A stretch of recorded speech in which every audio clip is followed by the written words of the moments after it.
გამარჯობა, ეს ბიზნეს პარტნიორია თქვენ საქართველოს პირველ ახს უყურებთ. ეროვნული ბანკი მიმდინარე წელს მონეტარული პოლიტიკის განაკვეთის შერბილების გაგრძელებას პროგნოზირებს, როგორც მარეგულირებელში აცხადებენ. მიზნობრივზე დაბალი ინფლაცია ეროვნულ ბანკს შესაძლებლობას მისცემს სხვა თანაბარ პირობებში რეფინანსირების განაკვეთის შემცირებისკენ აღებული კურსი გააგრძელოს. მარეგულირებელმა მკაცრი მონეტარული პოლიტიკიდან ეტაპობრივი გამოსვლა უკვე თითქმის 2 წელია დაიწყო, თუმცა ბოლო 5 ხდომაზე ეროვნულ ბანკს განაკვეთი არ შეუცვლია. რეფინანსირების განაკვეთი გასული წლის ბოლოს გამართულ ხდომაზეც 8%-იან ნიშნულზე დარჩა. მონეტარული პოლიტიკის მორიგის ხდომა 29 იანვარს არის ჩანიშნული. ინფლაციის დონე უკვე დაახლოებით წელიწადნახევარი კიდევ უფრო მეტი არის მიზნობრივზე დაბალი, გარკვეულ პერიოდში ჩვენ 0-თან ახლოსაც კი ვიყავით და ასევე ვთქვათ საგარეო კუთხითაც რაიმე ესეთი ვთქვათ შოკი ჩვენ არ გვაქვს ეკონომიკაში, რომ ფასებს ახდენს ეს ნეგატიურ გავლენას.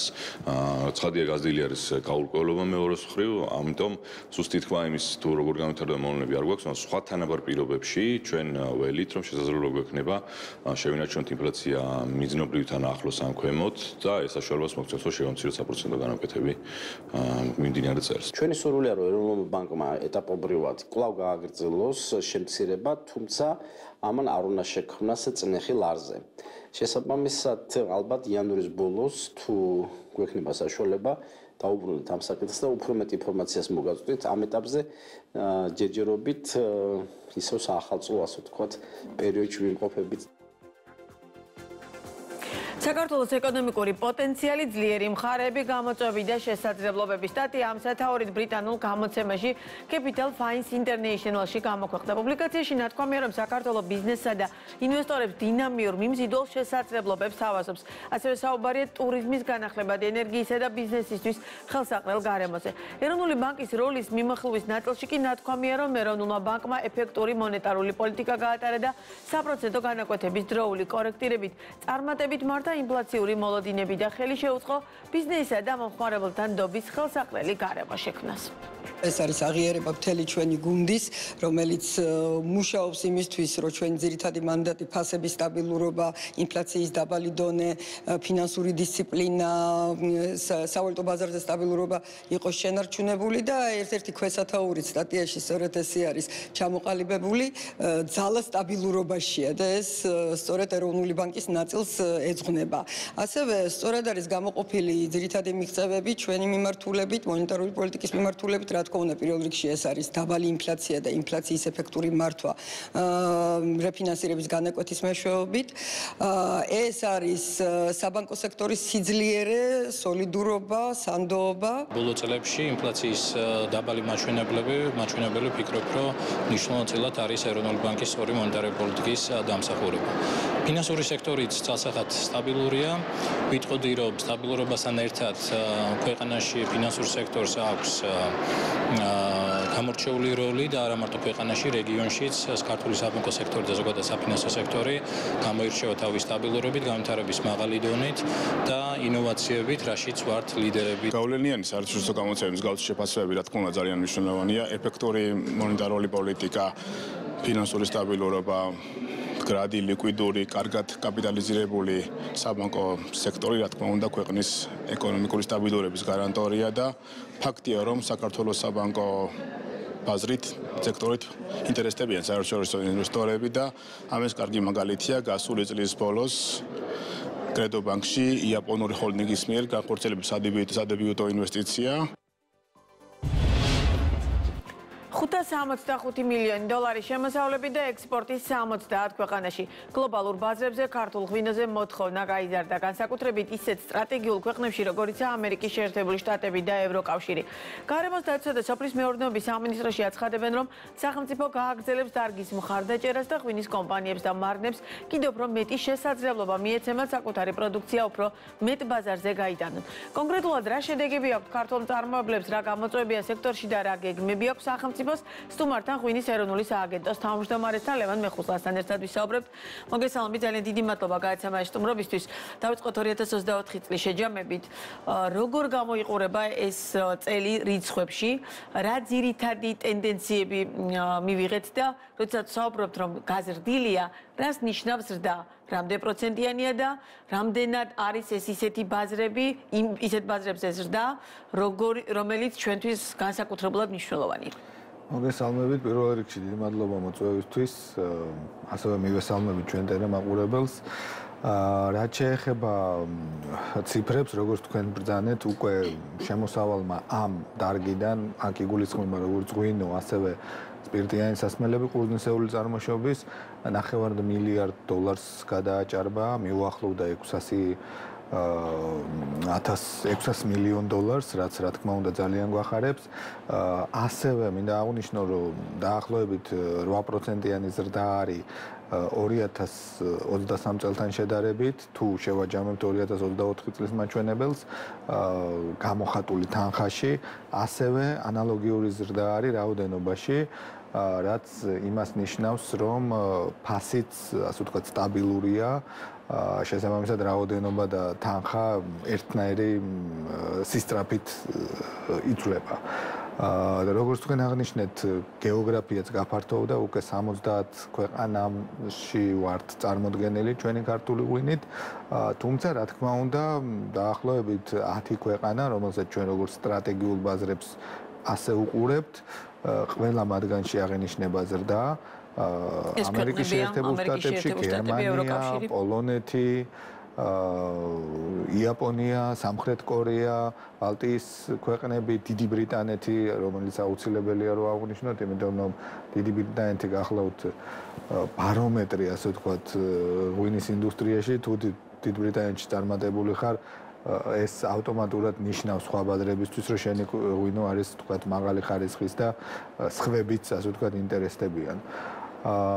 ასევე ვცდილობთ ვიმუშაოთ ისეთ ქვეყნებში, როგორც არის, ვთქვათ, კანადა, ბალტიისპირეთის ქვეყნები, სკანდინავიის ქვეყნები, ბენელუქსის ქვეყნები, მოვსინჯეთ, რა თქმა უნდა, კერძო სექტორთან ერთად ჩვენი ძალები ბრაზილიაში, ასე რომ ფიქრობ, რომ 2025 წელი კიდევ უფრო წარმატებული იქნება ვიდრე განვლილი 2024. კი ბატონო, რამდენად არის ქართული ღვინო, აი ამ დღევანდელი მოცემულობით, ამ გადმოსახედით, ისეთი პროდუქტი, რა თქმა უნდა, აქ ლაპარაკია ერთ კომპანიაზე არის საუბარი, ხო? რამდენიმე ათეული კომპანია გვაქვს, ალბათ ასეულიც.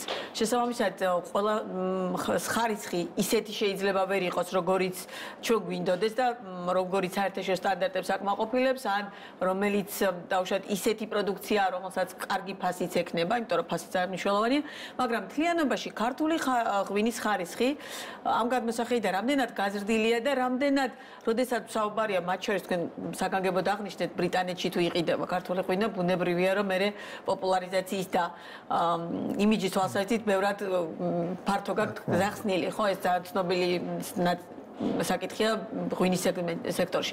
ასეთ სიტუაციაში რამდენად არის ქართული ღვინო ისეთი, რომ მასობრივად გაიყიდოს ბრიტანეთში? მე ვლაპარაკობ, რომ ძალიან დიდი რაოდენობით ჩვენ ახლა მილიონობით ბოთლს გავყიდით პირობითად, თუმცა იმ მასშტაბით, რომ დავუშვათ შეგვეძლოს თამამად თქვა, რომ ჩვენ უბრალოდ რამდენიმე 1000 ბოთლით კი არ ვარ წარმოდგენილი, კარგად ვარ წარმოდგენილი, იმიტომ რომ ეს რეალურად ხარისხის თავარი განმაპირობებელი იქნება. კი, მე ყოველთვის აღნიშნავ ხოლმე და ეხლა ვისარგებლობ შემთხვევით, რომ ჩვენი, რა თქმა უნდა, იმ უნიკალურ შეთავაზებასთან ერთად, როგორც არის თქვა, ღვინის სამშობლო, უნიკალური ჯიშები, უნიკალური გეოგრაფია, უნიკალური ტერუარები, ჩვენი ერთ-ერთი ძლიერი მხარე არის მრავალფეროვნება.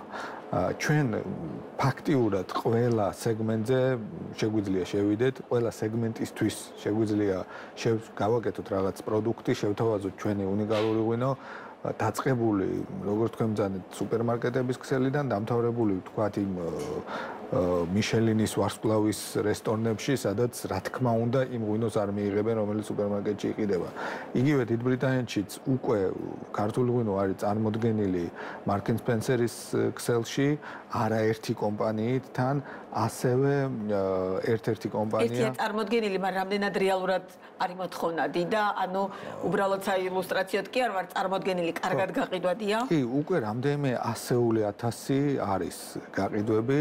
კიდევ უფრო იმედიანად უყურებთ, როგორც მოგახსენეთ 2025-ს რამდენიმე კომპანია აწარმოებს მოლაპარაკებს Safeways-თან, აი ესეთ ძალიან დიდი სუპერმარკეტების ქსელია და გარდა ამისა, რა თქმა უნდა, ის ნიშური პროდუქტი, როგორც არის ვთქვათ, ბუნებრივი ღვინო, ბიოღვინოები, ქვევრის ღვინოები, ვთქვათ, ამერიკის შეერთებულ შტატებში ჩვენი ექსპორტის ნახევარს სწორედ ქვევრის ღვინო და სწორედ ეს უნიკალური პროდუქტები, ნიშური პროდუქტები შეადგენს.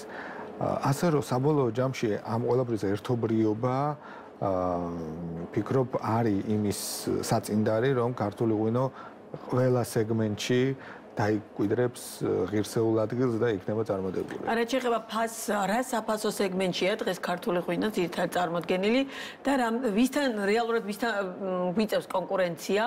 ვინ არის ჩვენი მთავარი კონკურენტი, ძირითადი კონკურენტებზე მაქვს ბუნებრივია საუბარი და რამდენად არის ქართული ბიზნესი მზად, რომ დავუშვათ პრემიუმ ხარისხის ნაწილში აქტიურად იყოს წარმოდგენილი? რა თქმა უნდა, თუ ავიღებთ საშუალო, ზოგადად მთლიან საშუალო ექსპორტის ფასს, მინდა გითხრათ, რომ აქაც ამ შემთხვევაში ქართული ღვინო არ არის. იაფი ყოველთვის შედის ხუთეულში.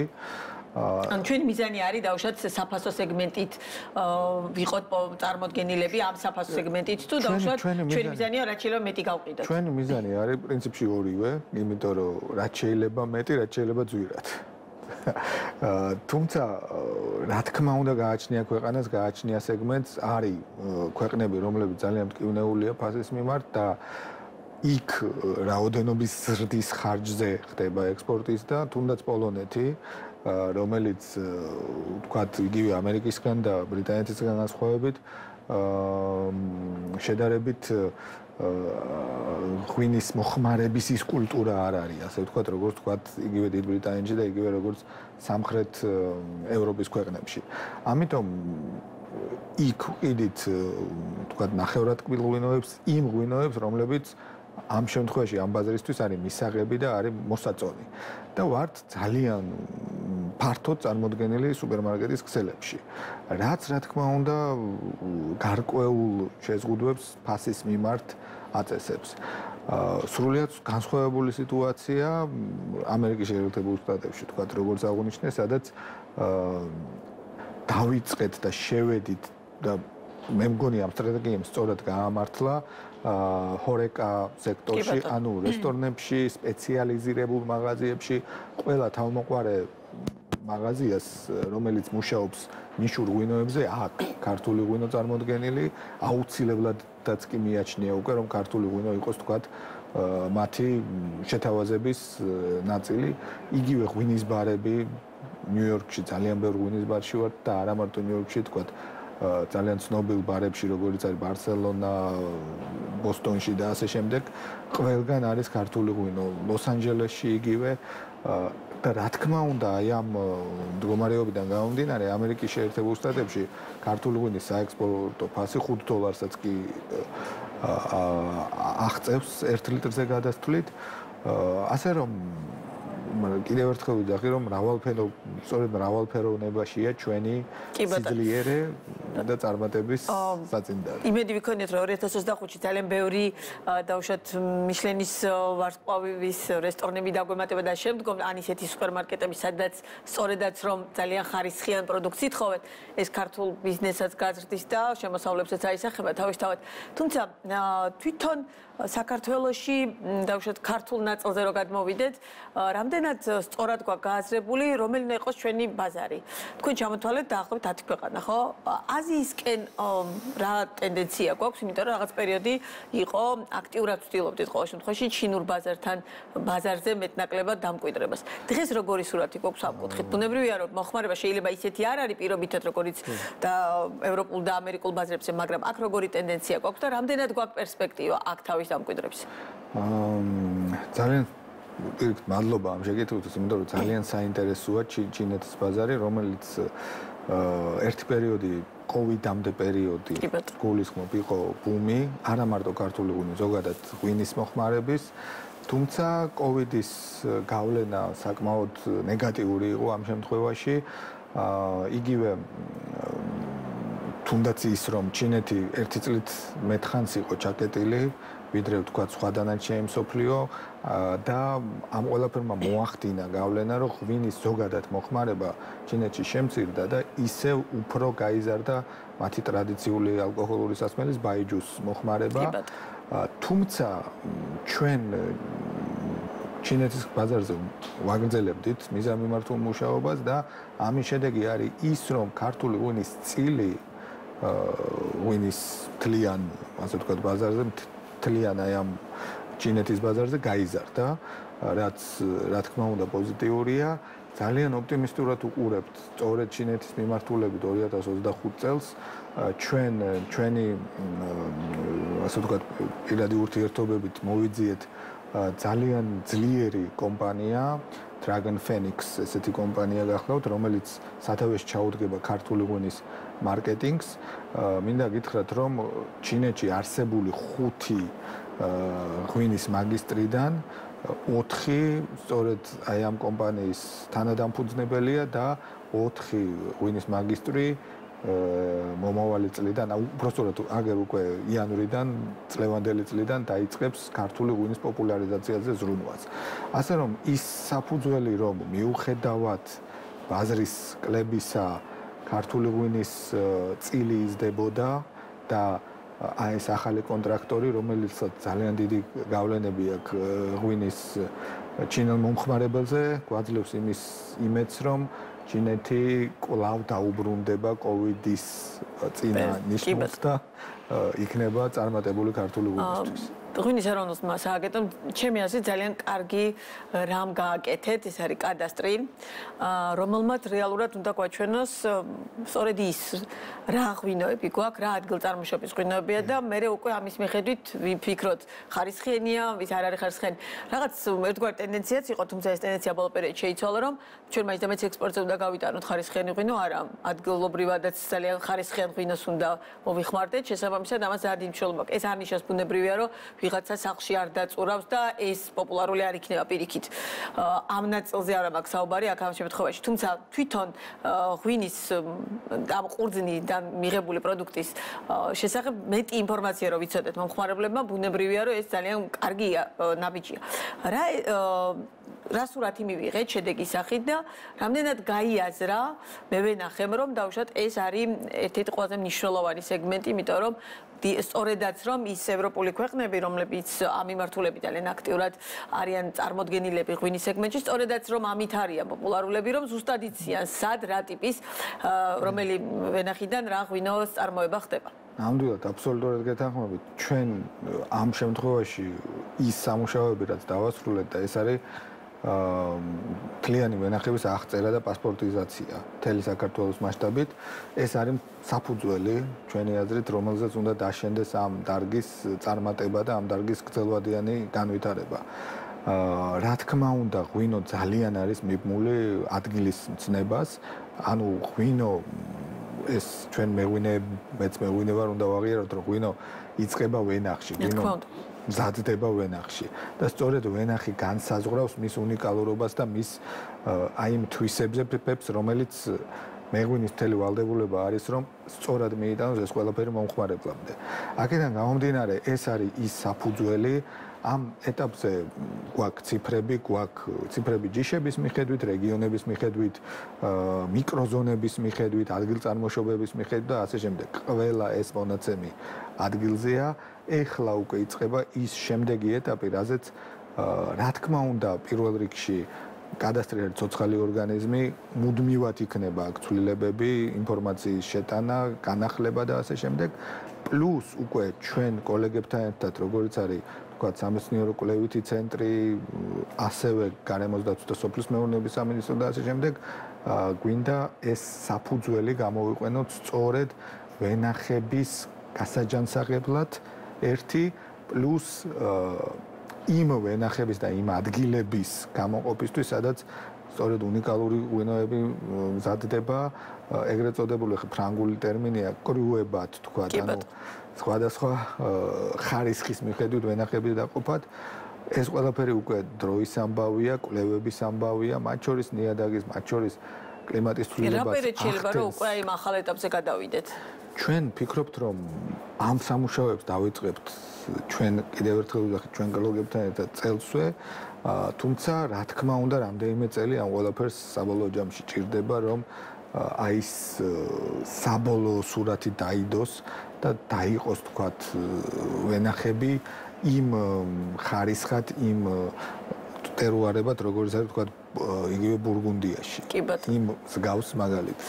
და ჩვენი საუბრის ბოლოს 2025 წელი ეხლა ახალი დაწყებულია და გაქვთ მოლოდინები, თუმცა იმ პროცესების გათვალისწინებით, რომელშიც დღეს საქართველოს არის პოლიტიკური პროცესი მაქვს ხედელობაში, რამდენად შეიძლება რომ დავუშვათ ან იქონიებს თუ არა რაიმე ტიპის გავლენას, მათ შორის თუნდაც აი ჩვენთვის სასურველი საექსპორტო ქვეყნების ჩამონათვალი, რომელიც თქვენ დაასახელეთ, იქ რაიმე ტიპის პროდუქციის შეტანასთან დაკავშირებით, ან რაიმე ტიპის კითხვა, გულისწუხილი, ან ამ მიმართულებით რაიმე ტიპის მოსაზრება ხომ არ ყოფილა პარტნიორების მხრიდან, ეს გლობალურ დონეზე და ბუნებრივია კომპანიებს თავიანთი პარტნიორები ყავთ ამ მასშტაბით, თუმცა ხომ არ არის თავად სექტორის მხრიდან, მათ შორის ღვინის ეროვნულ სააგენტოსთან მიმართებაში ამ საკითხზე დავუშვათ მსჯელობა, ან გულისწუხილი, ან და ასე შემდეგ.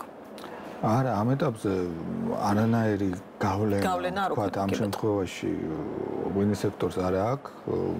ეს ციფრებშიც გამოიხატება და ჩანს და ფიქრობ, რომ სტაბილური ბაზრის და სტაბილური მომხმარებლის და დივერსიფიცირების მიზანიც და პლუსიც სწორედ ის არის, რომ გარემო ფაქტორები, რომლებიც გარდაუვალია, რაც შეიძლება ნაკლებად ახდენენ გავლენას აი ამ საბოლოო ჯამში აი ამ სეგმენტზე.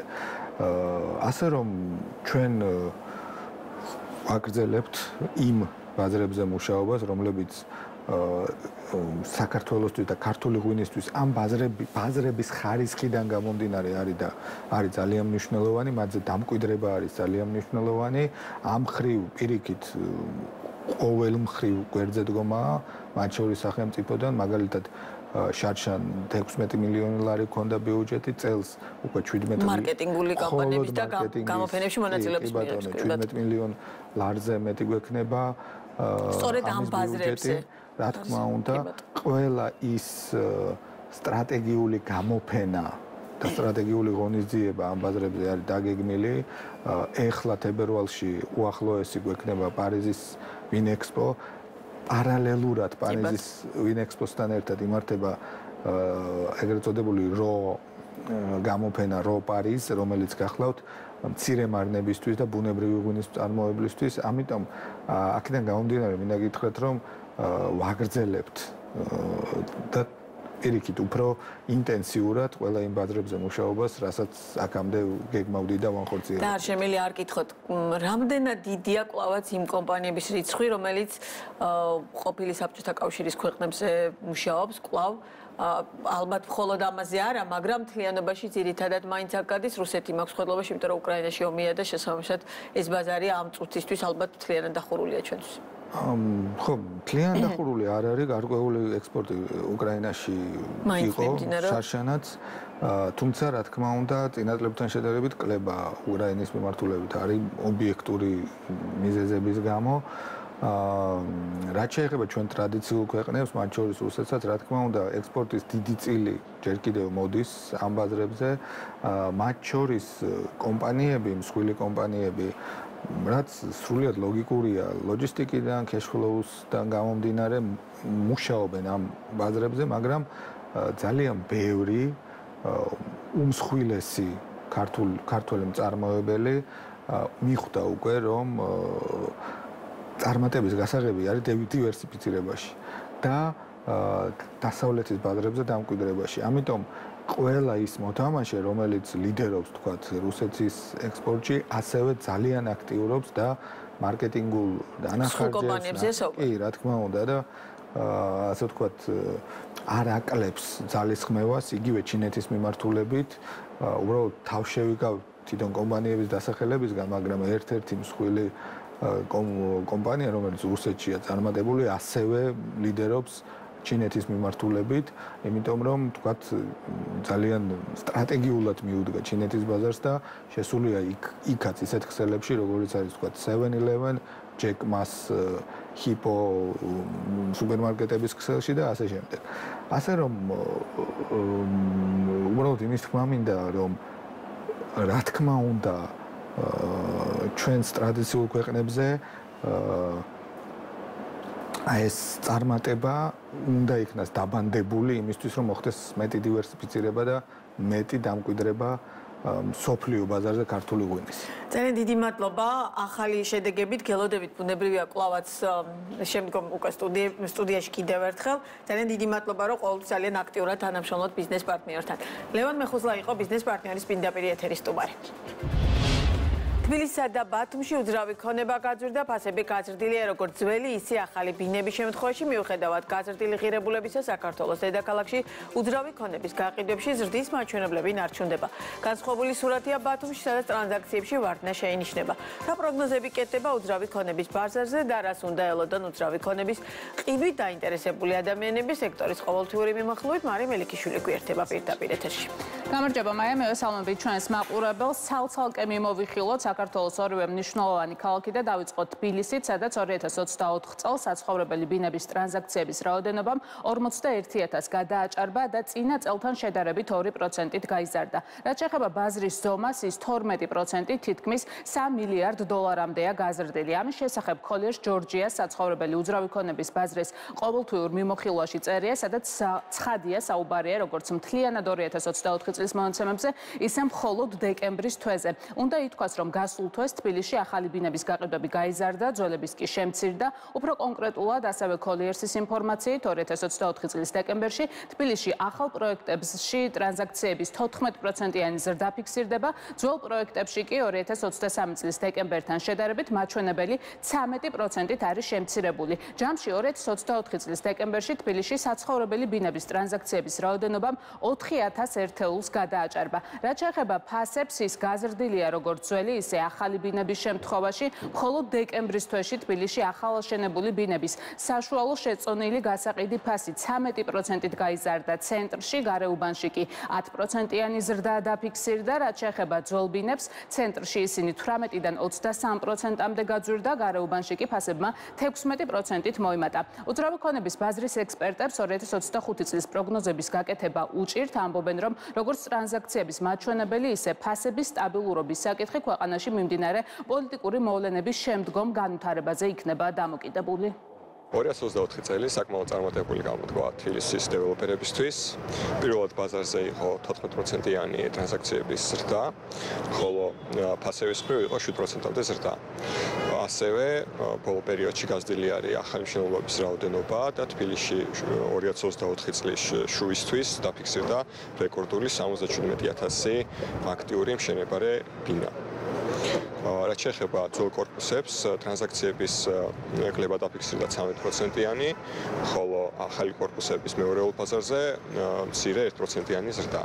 თუმცა ორივე შემთხვევაში იყო ფასების ზრდაც. 2025 წლისთვის ძირითადი ფაქტორი დღეს რაც გავლენას ახდენს, ექნება მიმდინარე პოლიტიკური კრიზისი, როგორ დასრულდება ის, რამდენი ხანი გაგრძელდება, ვინაიდან რა თქმა უნდა, გაგრძელებული კრიზისის შემთხვევაში, როგორც ინვესტორები, ასევე მყიდველები თავს შეიკავებენ გადაწყვეტილების მიღებისგან. ერთიანობაში შეგვიძლია შევაფასოთ, რომ კარგი წელი იყო, ნამდვილად რომ ფასებიც თვითღირებულების ნაწილიც დასტაბილურდა და ტრანზაქციები შემცირდა. ანუ გაყიდვები რაც ქონდა მიმდინარე წელს, არა ვთქვათ საჯარო რეესტრის მონაცემებით, არა გაყიდვები შემცირდა წინა წელთან შედარებით. თუმცა ეს არაფერს არ ნიშნავს, წინა წელს იყო არაბუნებრივად გაზრდილი და საერთო ჯამში საკმაოდ კარგი და ნორმალური წელი იყო. ერთი მთავარი განსხვავებით, რომ წინა წელი რო დაიწყო მოლოდინები გამომდინარე იქიდან, რომ მივიღეთ კანდიდატის სტატუსი, იყო საკმაოდ დადებითი მოლოდინი ზოგადად, არა მარტო შიგნით სექტორში, არამედ გარეთ იგივე ინვესტორების მხრიდან და მაგ ნაწილში შედარებით უარყოფითი მოლოდინებით დასრულდა წელი და რა თქმა უნდა, ახლა უნდა დაველოდოთ იანვარი, ისედაც არ არის ხოლმე ისეთი თვე, რომ რაღაცა დასკვნები გამოიტანო, ყოველთვის პასიური თვეა. რაც შეეხება ბათუმს, განსხვავებული სურათია და ამ შემთხვევაშიც დავიწყოთ ტრანზაქციებით. 2024 წელს ბათუმში საცხოვრებელი ბინების ტრანზაქციების რაოდენობამ 15,000 ერთეულს გადააჭარბა და წინა წელთან შედარებით 2%-ით შემცირდა. ბაზრის ზომა კი 6%-ით $778 მილიონამდე გაიზარდა. წლიური ჭრილისგან განსხვავებით ტრანზაქციებში მატება ფიქსირდება თვიურ ჭრილში, უშუალოდ დეკემბრის მონაცემებით. ბათუმში საცხოვრებელი ბინების ტრანზაქციების რაოდენობა გასული წლის დეკემბერთან შედარებით 19% 10%-ით 1426 ერთეულამდე გაიზარდა. თბილისის მსგავსად უძრავ ქონებაზე ფასები გაზრდილია ბათუმშიც, კერძოდ დეკემბერში ახალშენებული ბინების საშუალო ფასი 11%-ით გაიზარდა და კვადრატულ მეტრზე $1114 შეადგინა. ძველი ბინების შემთხვევაში კი მაჩვენებელი 0.2%-ით $985-მდე გაიზარდა. პროგნოზების გაკეთება ანალიტიკოსებს ბათუმთან მიმართებითაც უჭირთ, თუმცა ამბობენ, რომ ბათუმი საინვესტიციოდ უფრო მეტად საინტერესო უცხო ქვეყნის მოქალაქეებისთვისაა. შესაბამისად, ქვეყანაში შექმნილი პოლიტიკური კრიზისის გამო დიდი ალბათობით ისინი გარკვეული დროით ამ ქალაქში უძრავი ქონების შეძენისგან თავს შეიკავებენ. 2024 წელს ბათუმში ჰქონდა განსხვავებული სურათი, ტრანზაქციების რაოდენობა შემცირდა 2%-ით, თუმცა ფასები გაიზარდა 6%-ით. კლების მიზეზებზე რო ვისაუბროთ, ძირითადი ფაქტორი მაინც არის, რომ 2022 წელს იყო ძალიან გაზრდილი მოთხოვნა, შემდეგ 2023 წელს ჰქონდა შემდგომი შემცირება და 24-შიც ჯერ კიდე შემცირების ტრენდია. ამის ერთ-ერთი მიზეზი ასევე არის ის, რომ თბილისისგან განსხვავებით ბათუმში არ გვაქვს ახალი დიდი რაოდენობით მიწოდება.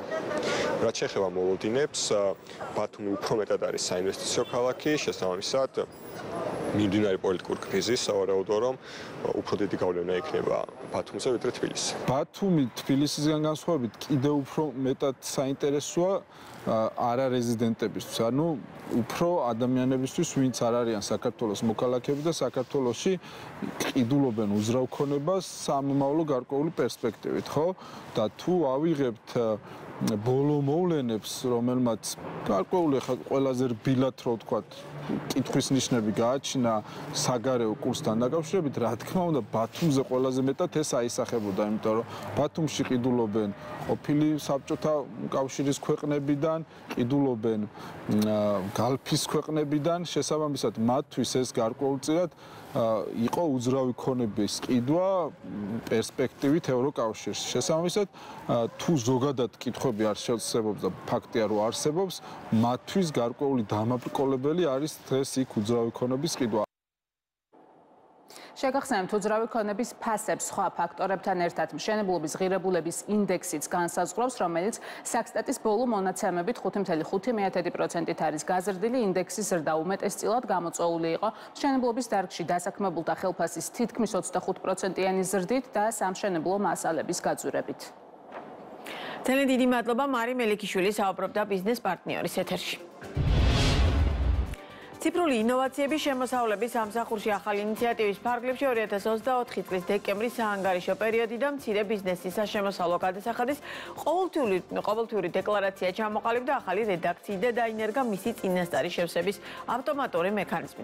ამასთან 2025 წლის 1 თებერვლიდან მცირე ბიზნესის გადასახადის გადამხდელების მიერ სამშენებლო მომსახურების გაწევა საწარმოო ორგანიზაციებისა და მეწარმე ფიზიკურ პირთათვის დაიბეგრება საერთო წესით. უფრო ვრცლად, ბიზნეს პარტნიორის ყოველკვირეული რუბრიკის სტუმრებთან ვისაუბრებთ შემოსავლების სამსახურის მეთოდოლოგიის დეპარტამენტის უფროსი ლევან გებუაძე და ანალიტიკური დეპარტამენტის ინფორმაციის დამუშავების და ანალიზის სამმართველოს უფროსი ელგუჯა ლოლიაშვილი. მოგესალმებით, ძალიან დიდი მადლობა გადაცემაში სტუმრობისთვის.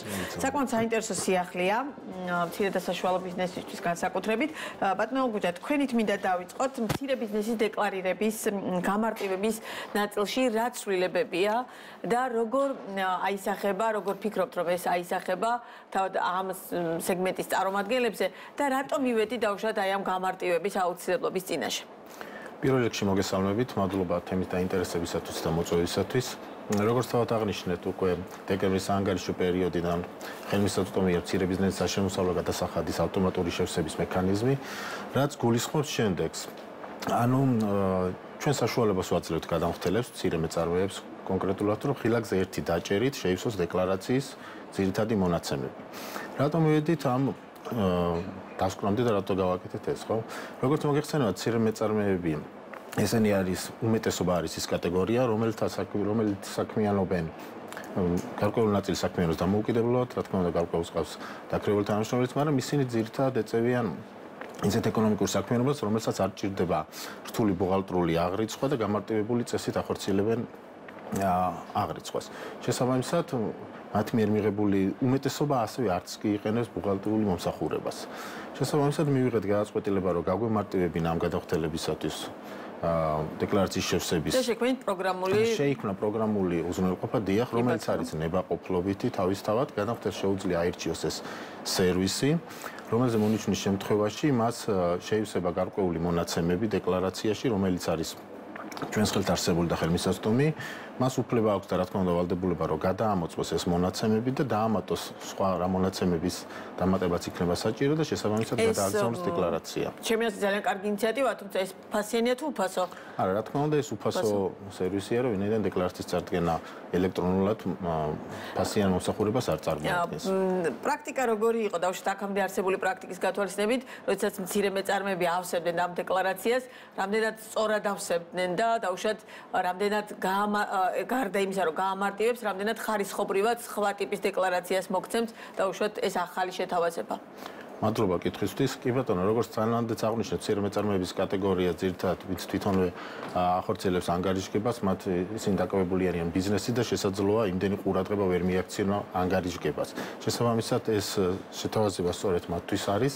ეს აუცილებლად გააუმჯობესებს ხარისხს და კიდევ ერთი წინ გადადგმული ნაბიჯია შემოსავლების სამსახურის მხრიდან, რაც გულისხმობს დობაზე დაფუძნებულს. ანუ შემოსავლების სამსახური ღიაა და უზიარებს მითხელს არსებულ ინფორმაციას გადამხდელებს, სთავაზობს სერვისს.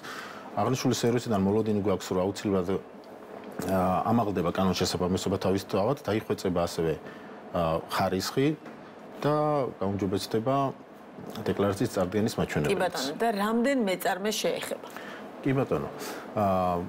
დღეისათვის მოქმედი მცირე ბიზნესის სტატუსის მქონე პირი დაახლოებით წარმოადგენს 150,000 პირს, რომელიც პერიოდულად წარადგენს დეკლარაციებს, ანუ ეწევიან გარკვეულ ეკონომიკურ საქმიანობას, ანუ შესაბამისად 150,000-მდე გადამხდელს შეეხება ეს. დიახ, ასევე აქვე აღნიშნავ უბრალოდ, რომ პირველ ეტაპზე ეს ხელმისაწვდომია ყველა მცირე მეწარმის სტატუსის მქონე პირისათვის, გარდა DGG-ს გადამხდელად რეგისტრირებული პირებისა, მათთან მიმართებაში მიმდინარე წელს გვაქვს გეგმაში და მათთან მიმართებაში ჩაირთვება აღნიშნული სერვისი. საინტერესო. ეხა იმ ნაწილზე, რომელიც ეხა უნდა შევიდეს 1 თებერვლიდან, რა სახისრულებაზეა საუბარი და ამ გადაწყვეტილებამდეც როგორ მიხვედით, ამას ყველა შემთხვევაში იმიტომ ვკითხულობ ხოლმე, რომ რეალურად ამ პრაქტიკამ, რუბრიკის პრაქტიკამ აჩვენა, რომ ძალიან ბევრი გადაწყვეტილება კონკრეტული საჭიროებებიდან გამომდინარე იყო მიღებული ამა თუ მეწარმეს რაც ქონდა, რომელიც დაინახეთ რეალურად უკვე შევსებისა თუ დაუშვათ პრაქტიკის პროცესში და მე ძალიან მნიშვნელოვანია, რომ ამის დახვეწაზე იმუშავეთ. ეხლა 1 თებერვლიდან რაც შედის, ის რაც სრულებაა. კი ბატონო, მოგეხსენებათ, რომ 2025 წლის 1 თებერვლიდან საქართველოს მთავრობის დადგენილებაში მცირე ბიზნესის გადასახადის განამხნელებისათვის შევიდა ცვლილება, რომლის მიხედვითაც საქმიანობა, რომელიც არის სამშენებლო მომსახურების გაწევა, აღარ დაიბეგრება სპეციალური რეჟიმის და განაკვეთით, შემცირებული განაკვეთით 1%-ით ან 3%-ის ოდენობით და დაიბეგრება 20%-ით, თუ ეს მომსახურება გაეწევა საწარმოს, ორგანიზაციას ან მეწარმე ფიზიკურ პირს. აქამდე იბეგრებოდა 1%-ის ოდენობით, ხოლო რა მიგვიყვანა აქამდე, ეს იყო ის, რომ პრაქტიკაში ადმინისტრება იყო გართულებული და შეიცვალა ხასიათი და შინაარსი ამ რეჟიმის გამოყენების. გართულებაში რა იგულისხმება? იგულისხმება ის, რომ მეწარმეები სამშენებლო ობიექტები, აქ არის მხოლოდ სამშენებლო საქმიანობაზე საუბარი, სამშენებლო ობიექტებმა თავიანთ თანამშრომლებს სთავაზობდნენ ერთგვარ გამოსავალს და დარეგისტრირებული ყოფილიყვნენ მცირე ბიზნესის გადასახადის განამხნელად და თითქოს მომსახურება გაეწიათ მათთვის, ანუ შემსყიდველი ყოფილიყო მომსახურების აფორმებდნენ კონტრაქტებს მომსახურებაზე და რეალურად ესენი იყვნენ დაქირავებული თანამშრომლები. ურთიერთობა იყო შრომითი კონტრაქტის საფუძველზე განხორციელებული, შინაარსობრივად იყო დასაქმებული, იმიტომ რომ მის კონტროლს ქვეშ ხორციელდება ყველაფერი, მაგრამ იმისათვის რომ გამოიყენებინათ ეს დაბეგრვის რეჟიმი, შეღავათიანი დაბეგრვის რეჟიმი, ახორციელებდნენ აი მომსახურების კონტრაქტების გაფორმებას. რამდენად ხშირი იყო ასეთი პრაქტიკა? და როგორც ხვდები, ეს იყო რეალურად მიზანი ამ ცვლილების, ხო? რა თქმა უნდა, ცვლილების მიზანი ეს იყო, რომ ეს აღმოგვეფხვრა, რომ სამართლიანი კონკურენტული საგადასახადო გარემო შეგვექმნა ბიზნესისათვის, იმიტომ რომ ეს არის წლების დანაგროვები, ეს არ არის ერთბაშად მიღებული გადაწყვეტილება. ჩვენ ბიზნესთან ქონდა აქტიური კომუნიკაცია, შევთავაზეთ ჩვენს ვებგვერდზე ასევე ეგრევე წოდებული კალკულატორი შევქმნით, ვინ ითვლება დაქირავებით მუშაობა და რა ითვლება მომსახურების გაწევად სამეწარმეო საქმიანობის ფარგლებში. რათა გამოიყენებინათ სწორად იმისათვის, რომ როდესაც ჩვენ საგადასახადო კონტროლის ღონისძიების ფარგლებში შევისწავლებით საკითხს, ცოდნა და ბიზნეს კონკრეტულად ჩვენ როგორ მოვიქცევდით და როგორ შევაფასებდით, იმიტომ რომ საგადასახადო კანონმდებლობა ითვალისწინებს ფორმაზე შინაარსის აღმატებულობის პრინციპს და ამ პრინციპით ეკისრებოდა საგადასახადო ვალდებულებები. რას იწვევდა ეს იწვევდა საგადასახადო ვალდებულებების დაკისრებას, ასევე დავების წარმოებას, განხანგრძლივების პროცესი იყო განხანგრძლივებული, დავები სრულდებოდა იმით, რომ რა თქმა უნდა საგადასახადო ორგანო ფორმა შინაარსის გამოყენებით, როდესაც ნახულობ, რომ ეს არის დასაქმებული რეალურად და უბრალოდ იყო გამოყენებული ეს რეჟიმი მისათვის, რომ შეღავათიანეთ. ბევრი იყო, რაოდენობა ძალიან ბევრი იყო, მაგრამ დანაკარგი იყო პირობითი. გითხარით, იმიტომ რომ ეს იყო დროში უბრალოდ თუ არა საგადასახადო ორგანო აკისრებდა ვალდებულებას ისე 20%-ის ოდენობით და სწავდა ბუნებრივია ამ გადასახადს. აქ აღსანიშნავია ის, რომ ისეთი ფორმა მიიღო ამან და შინაარსი, რომ თავად სამშენებლო კომპანიები და მათი ბუღალტერია უწევდა ესეთ პირებს, თითქოს მომსახურების გამწევ პირებს, ბუღალტერიის შემოსავლების და დეკლარაციების გადაგზავნის მომსახურებასაც კი. ანუ იკვეთებოდა ძალიან ცალსახადრო ერთ და იგივე კომპანია ავსებდა როგორც კომპანიის დეკლარაციას, ასევე თითქოს მომსახურების გამწევ დამოუკიდებელ მეწარმე ფიზიკური პირების. ძალიან ნათელი იყო და იმისათვის, რომ ეს აღმოფრული იყო, ამიტომ იქნა მერე ცვლილება განხორციელებული. რეალურად, როდესაც ჰქონდათ ბიზნეს და კომუნიკაცია, მარტივად წამოვიდნენ და უშუალოდ აი მას გასაგებია, რომ კომუნიკაცია ჰქონდათ ახსნა განმარტების დონეზე, რომ მიგეწოდებინათ ეს ინფორმაცია, თუმცა როგორი იყო მათი რეაქცია? რეალურად მზად არიან და უშუალოდ აი ამ ახალ რეალობას მოერგონ? ბიზნესთან აქტიური კომუნიკაცია მუდმივად ჰქონდა და პირველი უნდა აღნიშნოს, ეს ცვლილება ემსახურებოდა იმას, რომ კონკურენტუნარიანი საგადასახადო გარემო შექმნილი იყო, იმიტომ რომ ამას არ კადრულობდა ყველა, ესე ვთქვათ, ჟღერებში არ კადრულობდა, ანუ არ იყენებდა ამ გამოსავალს თითქოს საკანონმდებლოს, რომელიც შესაძლებელია 200-როვანი ყოფილიყო, ამიტომ კაფიოდ გამოვკვეთეთ ჩვენ კანონმდებლობაში და მთავრობის დადგენილებას შევიტანეთ ცვლილება, თქვით, რომ თუ მცირე ბიზნესის სტატუსის მქონე პირი ამ სამშენებლო მომსახურებას უწევს საწარმოს ორგანიზაციას ან მეწარმე ფიზიკურ პირს, ის უნდა დაიბეგროს 20%. ვინაიდან, როგორც გითხარით, ეს იყო კონტრაქტის შრომითი ურთიერთობის და არა მომსახურების გაწევის. რეალურად რა ტიპის ან რა სახის საკომუნიკაციო არხებით შეუძლია დავუშვათ მეწარმე სუბიექტს მიიღოს ინფორმაცია ამა თუ იმ ცვლილებასთან დაკავშირებით, ამა თუ იმ დასაბეგრ ახალ რეჟიმთან დაკავშირებით, იმიტომ რომ საგადასახადო კოდექსში შეიძლება ძალიან ბევრი ცვლილება შევიდეს, ეს ცოცხალი მექანიზმია და რეალურად ძალიან წლიდან წლამდე რაღაც გარკვეული ცვლილება იყოს. როგორ შეუძლია მეწარმეს ხშირად არის ხოლმე ამ მიმართულებით კითხვა, აი სად შემიძლია ვნახო დავუშვათ ესა თუ ის ცვლილება ხდება მნიშვნელოვანია რომ ამ ორ ახალ ცვლილებაზე დღეს ჩვენ ახლა ვსაუბრობთ, თუმცა მთლიანობაში ეს პროცესი რამდენად გამარტივებულია და რამდენად გაქვთ შემოსავლების სამსახურს ამ მიმართულებით დავუშვათ მათთან მუშაობის ერთგვარი გამოცდილებას და თან ამის სურვილიც. ნებისმიერ სიახლესთან დაკავშირებით და არა მარტო სიახლესთან არსებულ ნორმების განმარტებასთან დაკავშირებით ყველაზე სწრაფი სერვისი, რაც კი გადამხდელისთვის ხელმისაწვდომია, არის სატელეფონო ცენტრის მეშვეობით ისარგებლოს განმარტებებით. ანუ ეს არის ჩვენი სატელეფონო ცენტრის 299-ზე არის განხორციელება. მეორე ეს არის მიწერა ჩატის საშუალებით, ასევე და ინფორმაციის მიღება, ასევე ჩვენს მომსახურების სერვის ცენტრებში უშუალოდ ვიზიტი და კონსულტაციების მიღება. ჩვენს ვებგვერდზე განახლებულია და ყოველთვის არის განთავსებული სიახლეების თაობაზე ასევე ინფორმაცია და ყველაზე სწრაფი გზა არის კომუნიკაციის არქივი იმისათვის, რომ მიიღოს ინფორმაცია ამ ცვლილებასთან დაკავშირებით. და აქტიურად იყენებენ ხოლმე აი ამ საკომუნიკაციო არხებს? ძალიან და განსაკუთრებით აღინიშნება სავადო, აი დეკლარირების ბოლო სავადო რიცხვებში არის, მაშინ მოუნდება დიდ ნაწილს ხოლმე გარკვევა და ნუ გვაქვს ხოლმე შეფერხებები, თუმცა ამას უკლავდებით შეფერხებები გულისხმობ, რომ ბევრი ნაკადია ზარების, მაგრამ ყველას ვცდილობთ ვემსახურებით და ბუნებრივად ინფორმაციას ვაცვლით ყველას. და ჩვენი საუბრის ბოლოს ეს ძალიან მნიშვნელოვანი დეტალია, რომელიც მე მგონია, რომ აუცილებლად უნდა იყოს დასმული კითხვის სახით. თუ მცირე მეწარმე ბუღალტრული აღრიცხვისთვის იყენებს დარიცხვის მეთოდს, აქვს თუ არა უფლება ისარგებლოს ამ ავტომატური დეკლარირების სერვისით, რომელიც ძალიან მნიშვნელოვანი ახალი წინგადადგმული ნაბიჯია იმ ადამიანებისთვის, ვისაც დავუშვათ სრულ ფასონად არ სარგებლობს და ძირითად შემთხვევაში თქვენ როგორც აღნიშნეთ, არ სარგებლობენ ხოლმე მცირე მეწარმეები ბუღალტრის მომსახურებით. კი ბატონო, декларацიის ფორმა და შესაბამისად ეს სერვისი იმ ფორმით არის შედგენილი, რომ მიუხედავად დარიცხვის მეთოდისა, გადამხდელი იყენებს დარიცხვის მეთოდს თუ საკასო მეთოდს, აღნიშნული სერვისის გამოყენების შესაძლებლობა მაინც აქვს. მას, რა თქმა უნდა, მოუწევს გარკვეული მონაცემების ხელით შეყვანა, ვინაიდან დარიცხვის მეთოდი ცოტა განსხვავებული არის საკასო მეთოდის. კიდევ ერთხელ რომ განვარტოთ, რა განსხვავებაა დარიცხვის მეთოდსა და საკასო მეთოდს შორის და მთლიანობაში რა ცვლის დაუშვათ აი ამ პლატფორმაში ამ ახალი პროგრამული უზრუნველყოფით რეალურად სარგებლობა.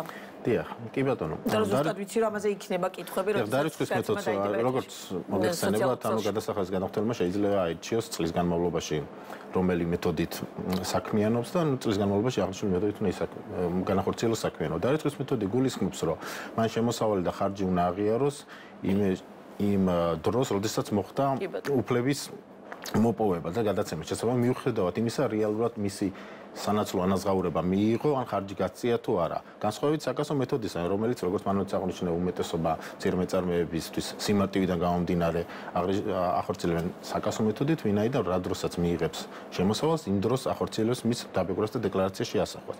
მიუხედავად ამ ყველაფრისა, დარიცხვის მეთოდზეა თუ საკასო მეთოდზეა, დეკლარაცია ითვალისწინებს ამას და ავტომატური შევსების მექანიზმი ასევე ხელმისაწვდომი არის. ერთს უბრალოდ კიდევ მეტი თვალსაჩინობისათვის ვიტყოდი, რომ ავტომატური შევსების მექანიზმი ხელმისაწვდომი იქნება ყოველი თვის 5 რიცხვის შემდეგ. ეს პირველი 5 დღე არის ის პერიოდი, რა დროსაც ჩვენ გარკვეული მონაცემებს ვამუშავებთ, რა თქმა უნდა, ავტომატურ რეჟიმში და ეს დრო ჭირდება სისტემას, რომ დავაგენერიროთ მონაცემები. ყოველი შემდეგი თვის 15 რიცხვიდან უკვე ხელმისაწვდომი არის წინა პერიოდების ავტომატური დეკლარაციის შევსების მექანიზმი. კი ბატონო, ძალიან დიდი მადლობა საინტერესო საუბრისთვის და იმ ინფორმაციისთვის, რომელიც ახლა მივაწოდეთ მცირე მეწარმეებს, თუ ვინმეს რაიმე ტიპის კითხვა აქვს, ბუნებრივია, შეგიძლიათ მოიწეროთ და შესაბამისად უკვე შემდგომ რუბრიკის ფარგლებში ჩვენ აუცილებლად გავცემთ აი ამ კითხვებს პასუხს. ლევან გებუაძე, გუჯა ლოლიაშვილი იყვნენ ბიზნეს პარტნიორის პირდაპირ ეთერის სტუმრები. ასეთ იყო ბიზნეს პარტნიორი დღეს, მე და თქვენ ერთმანეთს უკვე ხვალ შევხვდებით. მშვიდობიანი დღე, ნახვამდის.